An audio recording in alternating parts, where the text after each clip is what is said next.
Hello friends, welcome to PSS Learning. Friends, आज के इस वीडियो में हम ट्रांसलेट इनटू इंग्लिश में यूज़ ऑफ कैन पढ़ेंगे। फ्रेंड्स, आज हम कैन से बनने वाले हिंदी वाक्यों को इंग्लिश में बनाना सीखेंगे। तो यहाँ पर सबसे पहले हम जान लेते हैं कि कैन का हिंदी मीनिंग क्या होता है। तो फ्रेंड्स, कैन का हिंदी मीनिंग होता है सकता, मतलब मैं कार्य कर सकता हूँ। जब हम किसी काम को जोर लगाकर कहते हैं तो वहाँ पर कैन का यूज़ होता है। तो यहाँ पर हमने जान लिया कि कैन का मीनिंग होता है हिंदी में सकता। अब हम ये जान लेते हैं कि हम कैन वाले हिंदी वाक्यों को कैसे पहचानेंगे कि उसमें कैन आएगा।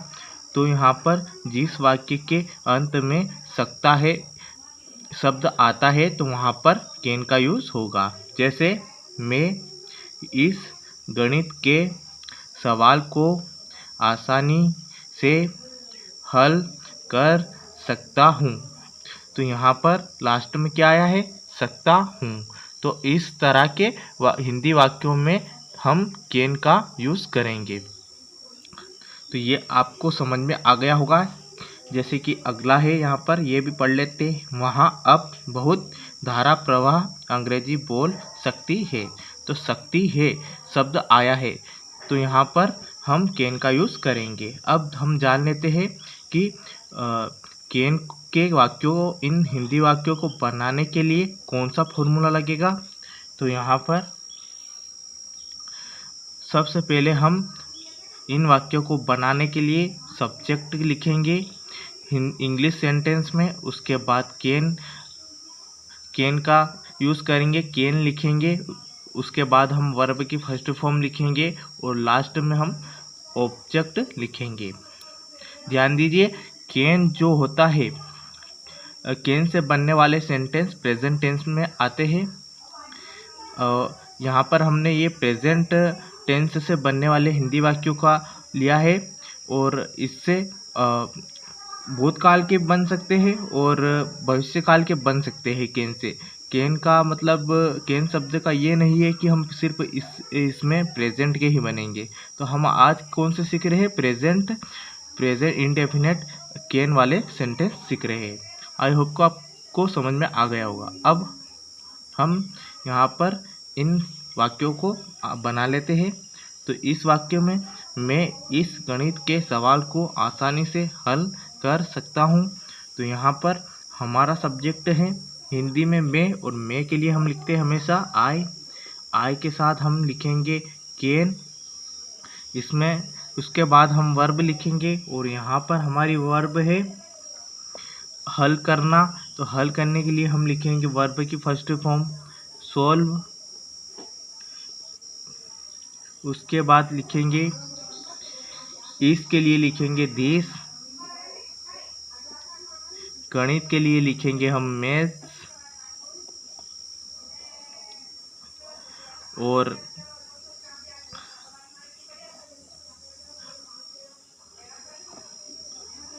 प्रॉब्लम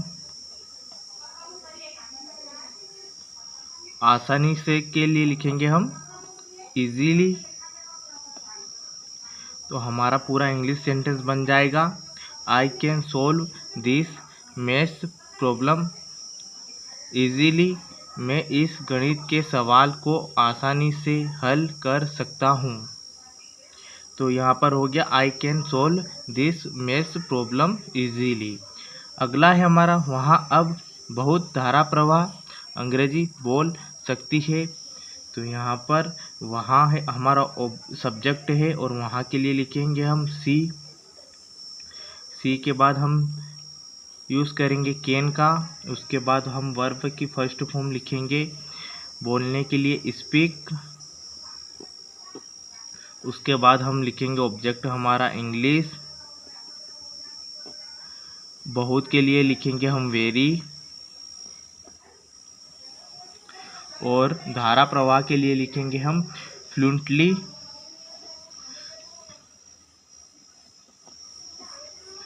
और लास्ट में अब के लिए लिखेंगे हम नो। वहाँ अब बहुत धारा प्रवाह अंग्रेजी बोल सकती है। She can speak English very fluently no. Next है वे इस काम को शाम से पहले ख़त्म कर सकते हैं। तो यहाँ पर वे के लिए हम लिखेंगे दे और दे के साथ लिखेंगे कैन। उसके बाद वर्ब की फर्स्ट फॉर्म लिखेंगे ख़त्म करने के लिए फिनिश। और यहाँ के लिए लिखेंगे इसके लिए लिखेंगे दिस। काम के लिए लिखेंगे वर्क। और पहले के लिए लिखेंगे बिफोर। और शाम के लिए लिखेंगे इवनिंग। तो वे इस काम को शाम से पहले ख़त्म कर सकते हैं। They can finish this work before evening.